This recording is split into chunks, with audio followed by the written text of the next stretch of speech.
Sejam bem-vindos ao canal Welcome to YouTube China.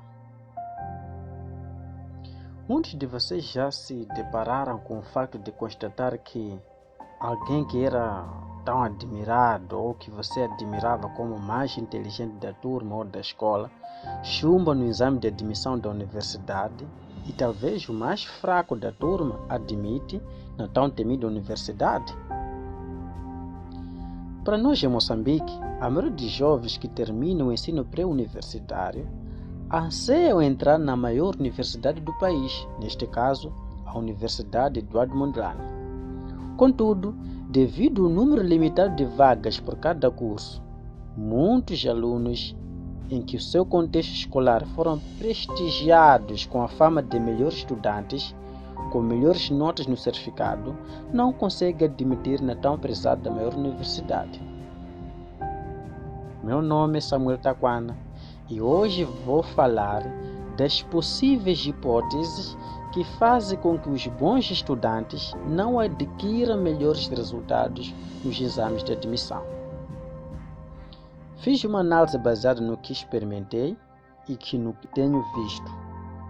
Em resumo, levantei 4 possíveis fatores que podem explicar o problema já levantado e algumas dicas para os alunos que pretendem ingressar nas maiores universidades. 4. A falta de autoconfiança. Quando dizem no edital de exame que o número de vagas do seu curso é de 25 estudantes para todo o país, ou melhor, 10 províncias no caso de Moçambique, é natural o sentimento de fracasso de que talvez não seja bom o suficiente para ocupar uma dessas vagas. A pessoa olha o número dos inteligentes da sua escola que vão concorrer para o mesmo curso, sem contar o número total de estudantes de diferentes escolas da sua própria província que irão também concorrer naquele curso em particular, sem esquecer do país todo. Então, a pessoa é tomada pelo medo de que não vai admitir, não é bom o suficiente e vários outros sentimentos de desânimo que farão com que um indivíduo não se dedique como deveria durante a preparação de exames. Então, você pode usar esta realidade a seu favor, uma vez que o número de vagas por curso é limitado, então encontre forças suficientes para se preparar intensivamente através dos exames de admissão anteriores, ao invés de render-se ao fracasso.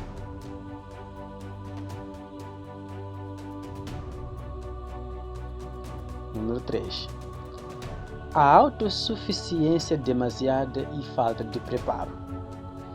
Este talvez seja o caso de algumas pessoas quando sentem ou pensam de si mesmo que não precisam de aprender mais. Já sabem tudo, já sabem o que vai ser na avaliação e então a preparação é para os fracos, para aqueles que não eram bons na sala de aula. Alguns estudantes, porque foram melhores alunos na escola, quando eles frequentavam a 12ª classe, e motivados pela crença de que a faculdade é mais fácil que o ensino secundário, ficam relaxados, gozam férias à vontade, deixando a preparação do exame apenas quando faltam alguns dias da sua realização. E no dia do exame, ficam desorientados, uma vez que a preparação do exame não se concentra apenas no estudo dos conteúdos em si, mas também no estudo da lógica das avaliações, na reflexão e outros elementos essenciais que ainda iremos falar em detalhes neste vídeo. O meu conselho é: prepare-se o quanto puder, mesmo sendo um bom estudante, pois há sempre coisas que você não sabe ou que devias ter aprendido.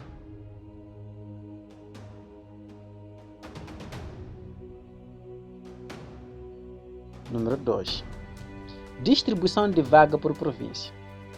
O outro fator em algumas universidades é a distribuição quase homogênea do número de vagas por província. É natural, com a mesma nota de 15 valores, por exemplo, alguém de uma província X não ser admitido, mas de outra província Y admitir, sendo para o mesmo curso. Isto pode ser explicado, talvez, na tua província muitos tiveram 18 valores e a nota baixa foi sua, neste caso de 15 valores, e assim os que tiveram 18 valores fecham o número de vaga da sua província. E do outro lado, na outra província Y, a nota 15 constituía a nota máxima dos estudantes que fizeram o mesmo exame. Assim, será privilegiada aquela pessoa da província Y que tirou 15 valores do que você que tirou 15, mas no meio de muitos 18. Isto também é válido na questão de gênero. Muitas universidades públicas têm déficit de estudantes do sexo feminino, em particular a UEM. Até 2020, o gênero feminino representava apenas 30% do número global de estudantes.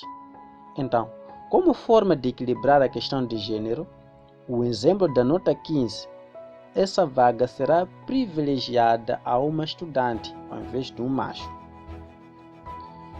Quando este é o caso, a sua inteligência da turma já não entra aqui. Mesmo com o teu 14, pode não entrar no curso do teu sonho. Não se trata de estudante inteligente não ser capaz de entrar na universidade, mas sim de outros fatores a ponderar.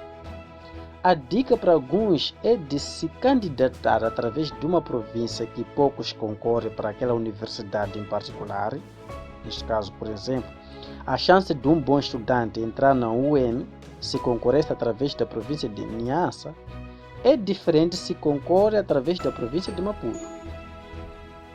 Isto, em parte, pode ser explicado pelo número de estudantes que se inscrevem a esta universidade nestas províncias. Há uma tendência de existir mais candidatos em Maputo que a província de Niassa. Número 1. Falta de conhecimento e lógica no exame.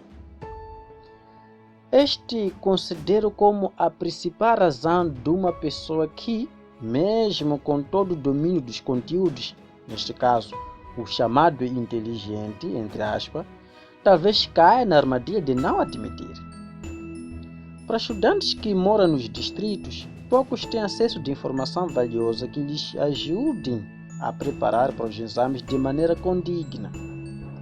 Por exemplo, muitos exames de admissão para ensino superior, algumas questões são elaboradas com base nos conteúdos avançados e especializados de uma matéria em particular. Nisto é natural o realizador do exame encontre questões que não estão à sua altura de resolver ou requer tempo demasiado para encontrar a solução. Para muitos, sabem do que estou a dizer, em que já se depararam com uma questão de um conteúdo não estudado na secundária. Aí, por falta de conhecimento disso, o chamado estudante inteligente faz todo o esforço possível de mostrar que sabe, gastando 10 minutos só para tentar resolver uma questão de escolha múltipla que tem talvez 0.3 ou 0.5 de pontuação, que simplesmente é a mesma pontuação com outras perguntas que poder resolver em menos tempo ou em menos de 1 minuto. E possivelmente irá encontrar no mesmo teste mais de 5 perguntas difíceis e de um conteúdo tão profundo ou um conteúdo que não foi aprofundado no ensino secundário. Com toda a alegria de ignorância, o famoso inteligente gasta seu precioso tempo e energia e se concentra para resolver as 5 perguntas, sem antes ter resolvido as questões mais fáceis do teste. E como resultado, o tempo de teste acaba ou aquece sua própria cabeça e começa a despachar as perguntas mais fáceis que poderia ter tido melhores cotações de nota se fossem feitas com mente fresca. Ou, por falta de tempo, não é capaz de responder às outras questões. O famoso estudante inteligente volta para casa feliz e talvez se gabe para os colegas que resolveu as questões mais difíceis do exame. Contudo, ofuscou 95% das questões que poderia ter acertado com tanta facilidade e clareza. Então, eis aqui algumas dicas que eu trago, ok? Para questão de reflexão ou conselho para aquelas pessoas que ainda pretende entrar para ensino superior. Ao resolver um exame de admissão ou outro teste qualquer de perguntas de escolha múltipla ou vulgo multi-choice, se são 40 perguntas, cada questão tem apenas 0,5 valores. Então, resolva primeiro as questões de conteúdos que mais domine e, por fim, entretenha-se com as perguntas difíceis ou simplesmente não precisa aquecer sua mente, tentando resolver uma questão que talvez naquele momento não está apto de resolver. Às vezes, alguns resolvem uma questão enquanto já estão na universidade. Dica número 2. Por exemplo, na matemática. Não perca tempo tentando resolver questões complexas enquanto pode usar apenas a lógica, substituindo a solução na equação. Simples assim. Diante de perguntas difíceis que não tens ideias de resposta correta, ignore de imediato as soluções que estão longe da sua resposta correta. Fique debatendo as respostas que parecem próximas da realidade da questão. Lembre que muitos exames têm apenas 120 minutos. Então, no ato de preparação, certifique-se do número total de questões por cada disciplina do exame e tenha previsão por tanto tempo ou por quanto tempo você pode gastar nesta questão. E recompense esse tempo com aquelas questões mais fáceis. Lembre-se, pinte primeiro na folha de respostas as questões que tem certeza que estão certas ou aquelas relacionadas com o conteúdo que mais domina, pois ninguém irá resolver por você. Chegue 1 hora antes, na escola ou na sala em que vai realizar o exame.